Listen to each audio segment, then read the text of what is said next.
বাংলাদেশের গণজাগরণকে নস্যাৎ করতে ভারতীয় কিছু গণমাধ্যম সংখ্যালঘুদের নিয়ে গুজব ছড়াচ্ছে বলে অভিযোগ করেছেন মির্জা ফখরুল ইসলাম আলমগীর। সকালে রাজধানীর বনানীতে শহীদ রাষ্ট্রপতি বিএনপির প্রতিষ্ঠাতা জিয়াউর রহমান এবং সাবেক প্রধানমন্ত্রী বিএনপি চেয়ারপারসন বেগম খালেদা জিয়ার ছোট ছেলে বিশিষ্ট ক্রীড়া সংগঠক আরাফাত রহমান কোকোর ৫৫তম জন্মবার্ষিকী তার কবরে শ্রদ্ধা নিবেদন শেষে তিনি এসব কথা বলেন। প্রতি বিপ্লবের ষড়যন্ত্র রুখে দিতে সবাইকে সজাগ থাকারও আহ্বান জানান বিএনপির মহাসচিব। পরিবেশ সৃষ্টি করে দ্রুত নির্বাচন দিতে অন্তর্বর্তীকালীন সরকারের প্রতি আহ্বানও জানান মির্জা ফখরুল ইসলাম আলমগীর।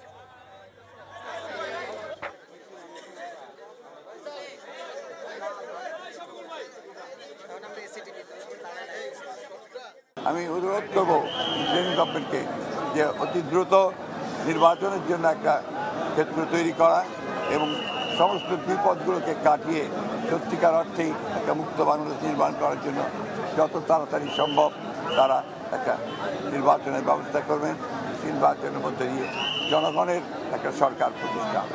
আমি আপনাদের সকলকে সেই প্রতি বিপ্লবের যে আশঙ্কা, সেই আশঙ্কা থেকে দেশে মুক্ত করবার জন্য অত্যন্ত সজাগ থেকে রাস্তায় থেকে আমি সেই তাদের যে চক্রান্ত শুরু হয়েছে সেই চক্রান্তকে প্রতিরোধ করবার সকল ব্যবস্থা গ্রহণ করবেন।